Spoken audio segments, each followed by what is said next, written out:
Alright, old school NBA fans, self-researched NBA facts. I got another video for you. My channel was never meant to be very big, and it's still very much a baby channel. Somehow, though, I'm getting LeBron fans are coming in, they're commenting, they want to try to control the comment section, and it's just going to be the same old narrative, you know. Jordan had the best teammates ever, played the weakest competition ever. LeBron had the weakest teammates ever and played the best competition ever. Basically, that's what they're going to spew. Because they have to justify how the guy lost 6 finals. They have to justify it. How did he not reach the finals in 2009 and 2010 when he won 66 and 61 games? The answer is going to be, oh, well, yeah, Mo Williams is his best player, and Ilgauskas, you know, blah, blah, blah. The team was great defensively, okay? They had a great defensive team. And why didn't LeBron ever outdo the 2009 season?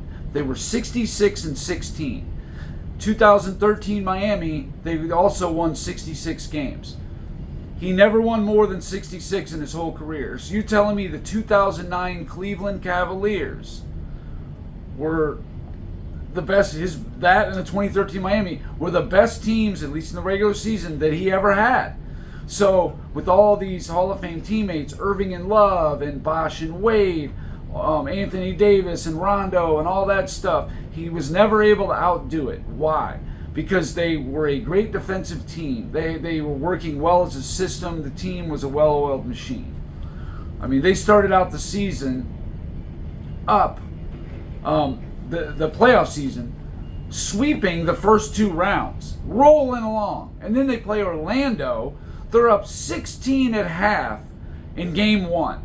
Now, if you would have just paused it right there and said, you see anybody stopping this Cleveland team, you know, most of the people at that time were like, no, Cleveland looks like they're heading right for the Lakers, who were also a really good team that year. Not quite as good as Cleveland, but it was looking like that was what it was going to be. And then the wheels came off. And in typical LeBron fashion, you know, he choked it up. What can you say? Anyway, this video is just going to serve as a reminder to people about a couple of things, all right? Regardless of whatever you think about Michael Jordan's teammates or his competition, there are 5 top 75 players. Out of the 75 top 75 players, 5 players only won at least 1 round in the playoffs when having a winning record. George Mikan, Bill Russell, Sam Jones, Dave DeBusschere, and Michael Jordan.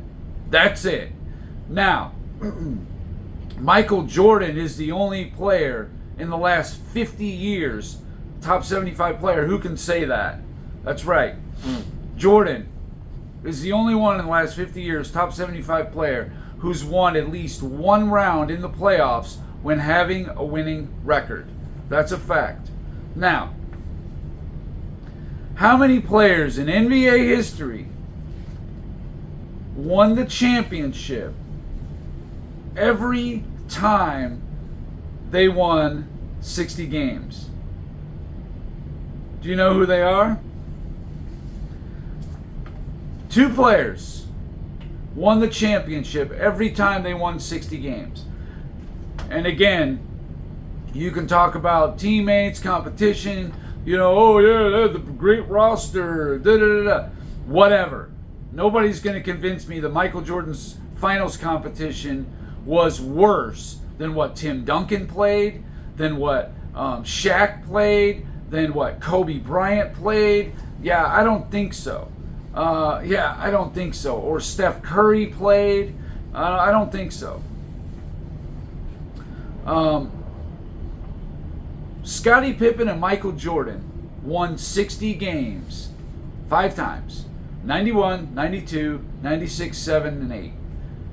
All 5 times they won the championship. The only 2 top 75 players who can say that. Fact, look it up. Now, what I find interesting, I think what I find interesting is, what about when you win 50 games? Just 50. I mean, 50, that's done a lot. I mean, there was several teams this year that did it. I mean, there'll be times where there'll be, 7, 8, 9, 10 teams every year win 50 games. No big deal. 50 games. Bill Russell was 10-1 when he won 50 games. That's probably going to be the best record. George Mikan, 5-1. Sam Jones, 9-2. Well, Michael Jordan, 6-2. He won 50 games 8 times, won 6 championships, just winning 50 games. I find that to be fascinating and remarkable. LeBron James, when winning 50 games, he did that 13 times. He won 4 championships. 4. When he won 60 games, did that 4 times, or the equivalent of, I think the one year he didn't even win 60, but it was on pace to. He's 2-2. He won 2 out of 4. That's it. So as you can see, Michael Jordan capitalized when he had a team to do it. And other players like say Shaquille O'Neal, for example.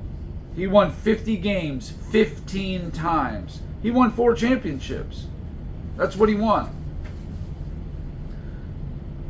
Now, 60 games, he won 6 times, 3-3. But, there's a player like Hakeem Olajuwon who never won 50 games. And, he's got 2 championships. So, I just find it fascinating that people, think this Michael Jordan had such weak... I mean, I don't even know what we're talking about here. Those teams were all solid teams, every one of them. I could go through every roster of every team. They got Hall of Famers. They got All NBAs. They got All-Star. I mean, out the yin-yang. But here's the thing. LeBron people are going to cling to this Hall of Famer thing because it's a narrative. Now, it doesn't matter where they are in their career. If they're a baby, young, or if they're, 37, 38, doesn't matter. They're going to count him as a Hall of Famer and say, oh, they played against more Hall of Famers. But ultimately, that doesn't mean anything. I mean, how many Hall of Famers do you think Wilt Chamberlain played against? How many Hall of Famers do you think Bill Russell played against? Oscar Robertson. These guys played against tons of Hall of Famers. What does that have to do with anything? A good team is a good team. You don't need Hall of Famers or stars to validate that. I mean, you just don't. Boston's got what, 1 All-NBA player or something like that? The only actual stars might be Jaylen Brown and Jason Tatum. I mean, Drew Holiday's a good player, but he's not a star. Horford's not a star. Derek White's not a star. They play their roles, whatever. Anyway, last year, Nikola Jokic, Jamal Murray, maybe a minor star. They won a championship.